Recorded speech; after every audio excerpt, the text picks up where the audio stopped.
Hi guys, this is CA Divyang Gyanchandani. Welcome back to our YouTube channel. So दोस्तों, आज की इस वीडियो में मैं आप लोगों के साथ डिस्कस करूंगा सीएम में इंटरमीडिएट जो आपका कॉस्टिंग का पेपर होने वाला है उसकी एबीसी एनालिसिस। ठीक है, तो बेटा देखो, एबीसी एनालिसिस में मैंने बहुत सोच समझ के पीछे सारे के सारे पेपर देख करके कैटेगरी ए में कुछ चैप्टर्स डाले हैं। आपको अपनी प्रिपरेशन में सबसे पहले इन्हीं चैप्टर्स को करना है बेटा। पहले कैटेगरी ए, फिर करोगे कैटेगरी बी, फिर करोगे कैटेगरी सी। आपको इनको बहुत अच्छे से करना है, ठीक है। आओ देखो, सारा का सारा ट्रेंड व्रेंड सब कुछ देखने के बाद अगर आप कैटेगरी ए कर लेते हो तो ये पेपर में 70 से 80% आएगा बेटा। कैटेगरी बी 15 से 20% आता है, और जो कैटेगरी सी है वो तो बिल्कुल लीस्ट प्रायोरिटी है, उसको अपन बाद में करेंगे, ठीक है, उनको लास्ट में करेंगे। इवन जिस दिन आपका एग्जाम होगा मैं लास्ट 1.5 डे की स्ट्रेटेजी भी बता दूंगा आपको हर टॉपिक को करने में कितना टाइम लगना चाहिए, ताकि 1.5 डेज में हम पूरा अच्छे से रिवाइज करें। जो बच्चा खाली ग्रुप 2 दे रहा है, उसके ग्रुप 1 दे रहा है, तो उसके पास 1.5 डेज का टाइम होगा, तो वो आराम से कर सकता है, ठीक है। अब देखो कैसे करना है। जैसा कि आपको पता है बेटा, आपका सिलेबस 6 मॉड्यूल्स में बटा हुआ है। पहला मॉड्यूल जिसके अंदर कुछ चैप्टर्स है जैसे कॉस्ट शीट वगैरह है, फिर मॉड्यूल 2 जिसमें मटेरियल, लेबर, एक्सपेंसेस सब कुछ है। तो मैंने जानबूझ के मॉड्यूल का नंबर भी लिखा है और आगे टॉपिक लिखा है ताकि आपको कोई सरदर्दी ना हो। देखो, सबसे पहला टॉपिक है कैटेगरी ए में आपको करना है कॉस्ट शीट और प्राइस डिटर्मिनेशन, ठीक है। कॉस्ट शीट वाला टॉपिक कर लो, बहुत इंपॉर्टेंट है। मटेरियल में से क्या क्या करना है बेटा, एक तो इन्वेंट्री वैल्यूएशन, वो होता है ना स्टोर लेजर वाले question, LIFO, FIFO, weighted average, वो जरूर करना। ईओक्यू जरूर करना, स्टॉक लेवल जरूर करना, जहां जहां पे लॉस आ रहा है, नॉर्मल लॉस, एबनॉर्मल लॉस, वो जरूर करना। एक ये छोटी सी थ्योरी है, स्क्रैप, स्पॉयलेज, डिफेक्टिव वगैरह, इनको अच्छे से पढ़ लेना, ठीक है। हाँ सर, बाकी कुछ भी करने की जरूरत नहीं है अभी। मॉड्यूल 2 से जो बचा बाद में देखेंगे। मॉड्यूल 2 से अब करना ओवरहेड्स। लेबर को छोड़ दो, डायरेक्ट एक्सपेंस को छोड़ दो। ओवरहेड में allocation, apportionment, absorption, under over recovery जो है बेटा, ये बहुत इंपॉर्टेंट टॉपिक है, इनमें से क्वेश्चन पूछा जाता है, ठीक है। फिर उसके बाद मॉड्यूल 5, आपको पता है मॉड्यूल 5 में बहुत सारे चैप्टर हैं बेटा। प्रोसेस कॉस्टिंग को बिल्कुल भी मत छोड़ के जाना, हमेशा इसका क्वेश्चन देखने को मिलता है। 8 मार्क्स, 10 मार्क्स, 7 नंबर ऐसे मिलता है क्वेश्चन, ठीक है। तो इसमें normal loss, abnormal loss, equivalent production कैसे होती है, जॉइंट जॉइंट कॉस्ट को कैसे बांटते हो, जॉइंट प्रोडक्ट, बाय प्रोडक्ट, सब पढ़ लेना, ठीक है। Contract costing, job costing, batch costing. Contract costing का आजकल हर बार पेपर में क्वेश्चन पूछा जाता है, सेपरेटली क्वेश्चन आता है 7 से 8 नंबर का। बहुत ही प्यारा सा चैप्टर है, छोटा सा चैप्टर है।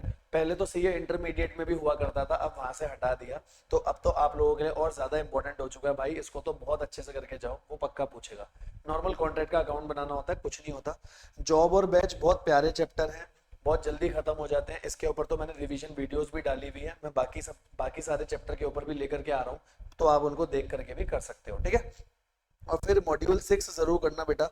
मॉड्यूल 6 में एक मार्जिनल कॉस्टिंग, एक स्टैंडर्ड कॉस्टिंग, क्योंकि मार्जिनल कॉस्टिंग से पक्का क्वेश्चन आएगा। कई बार तो 14 मार्क्स का डिसीजन मेकिंग क्वेश्चन भी आ जाता है, जो बहुत सिंपल होता है।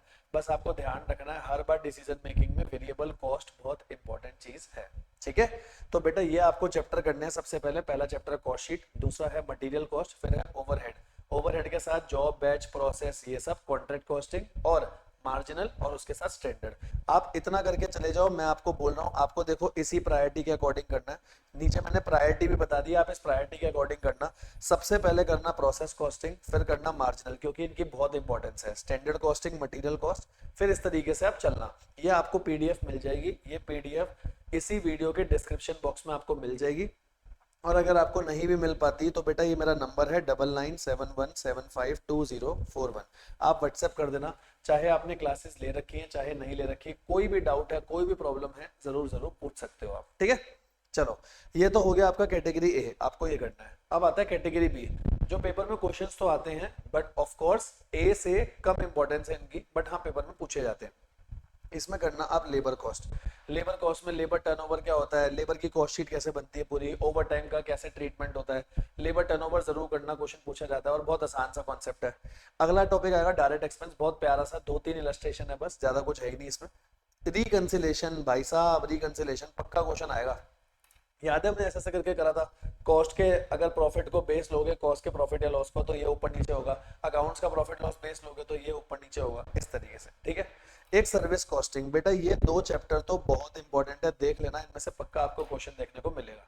कैटेगरी ए करने के बाद कैटेगरी बी के ये 2 टॉपिक पक्का करके जाना, आपकी ग्रेजुएशन में भी हेल्प होगी, कोई सीए कर रहा है वहां भी हेल्प होगी और यहाँ पर भी हेल्प होगी, एक रिकंसिलिएशन, एक ऑपरेशन कॉस्टिंग या सर्विस कॉस्टिंग, ठीक है।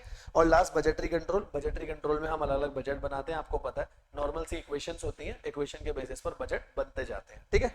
फिर इसके बाद मैंने कुछ टॉपिक बिल्कुल ही फालतू रखे हैं, जैसे स्टार्टिंग में थ्योरी है, क्लासिफिकेशन ऑफ कॉस्ट वगैरह, ये 4-5 नंबर में, ये सारे टॉपिक मिला के 5 से 7 नंबर में पूछे जा सकते हैं। कॉस्ट अकाउंटिंग स्टैंडर्ड कर जाना, क्योंकि एक क्वेश्चन 3 या 4 नंबर का कॉस्ट अकाउंटिंग स्टैंडर्ड में आ जाता है, 1 से 24 आपको मैंने रटवाए भी हैं अच्छे से, ठीक है। कॉस्ट बुक कीपिंग, यहाँ पर आपका इंटीग्रेटेड आ गया, नॉन इंटीग्रेटेड आ गया, क्योंकि रिकंसिलेशन तो यहाँ कर लोगे, है ना, तो नॉन इंटीग्रेटेड यहाँ कर लेना। मटेरियल की जो ऊपर की थ्योरी भी हो रही है वो कर लेना। तो कैटेगरी सी ऑलमोस्ट थ्योरी है, लेकिन सबसे पहले भाई प्रायोरिटी देखना आप, तो प्रायोरिटी ए की, ए में आपको ये टॉपिक करने हैं, फिर है कैटेगरी बी, कैटेगरी में ये टॉपिक करने हैं, कैटेगरी सी तो पूरा पूरा थ्योरी है, ठीक है। लास्ट में मैंने ये चीजें दे रखी है भाई, इनका अच्छे से ध्यान रखना, ठीक है। आपको ये 5 चैप्टर तो किसी भी सूरत में नहीं छोड़ने। अगर आपने इन 5 चैप्टर में कुछ छोड़ा है, मैं कह रहा हूँ बहुत बड़ा रिस्क ले रहे हो। और अगर आपने 5 चैप्टर और साथ में कॉस्ट शीट करा है, मैं आपको लिख के दे रहा हूँ, आप पक्के पास हो सकता है आपकी एग्जामिशन भी आ जाए। Process, marginal, standard costing, material costing और ओवरहेड, ये 5 कर लो और साथ में कॉस्ट शीट कर लो, छक्का पड़ेगा पक्का। मैं आपको कह रहा हूँ भाई साहब, पेपर में मजा ही आ जाएगा। पूरा का पूरा पेपर स्टडी मैट से आता है, स्टडी मैट के जैसे क्वेश्चंस होते हैं, थोड़ा बहुत वो चेंज करते हैं बस। अगर आपको कॉन्सेप्ट पता है, अगर आपने साथ साथ अच्छे से करा है जैसे मैंने क्लास में कराया, आपको कोई टेंशन नहीं लेना, पर हाँ इसी सीक्वेंस में करना, ठीक है। हाँ, तो ये सब चीजें मस्ट रिवाइज में मैंने लिखी हुई है, इनको बहुत अच्छे से देख करके चले जाना। तो बेटा यही है आपके एबीसी एनालिसिस, मैंने आपको अच्छे से बता दिया कैटेगरी ए टॉपिक कौन से, पहले अभी उनको करो, फिर बी करो, फिर सी करो। ए में भी क्या प्रायोरिटी होनी चाहिए मैंने आपको बहुत अच्छे से बता दिया है, प्लीज प्लीज इसी तरीके से करिएगा, ठीक है। कोई भी डाउट हो नंबर अपना दे दिया है, कोई प्रॉब्लम हो जरूर पूछना। मैं आपको दावे के साथ कह रहा हूँ, कॉस्टिंग का पेपर आप फोल्ड कराओगे, देख लेना, ठीक है। और पेपर जैसा भी जाएगा जरूर जरूर बताइएगा। चलो bye bye, all the very best, love you all, मिलेंगे अपनी नेक्स्ट वीडियो में, बाय बाय।